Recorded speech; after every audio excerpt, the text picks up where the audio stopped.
Jidda shahriga yetib keldik, 80 kilometr masofani bosib va Qizil dengizga yetib keldik. Qizil dengizda bir jihatlari bor ekan. Birinchi navbatda eng e'tiborli jihati Qizil dengiz dunyodagi eng sho'r dengiz hisoblanar ekan.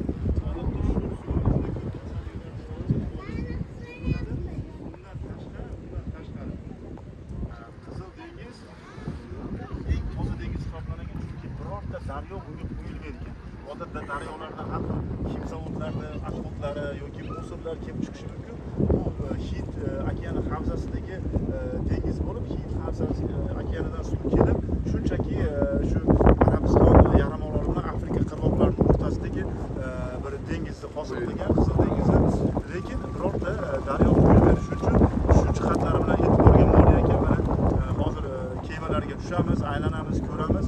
O'ylaymanki, bu yerga qilgan safarlarimiz butun umrga hammamizni taassurotimizni yaxshi eslanma, yaxshi xotiralarni qoladi inshaalloh. Rahmat hammaga hojigalar. Xursand bo'ldik mana biz. Rahmat.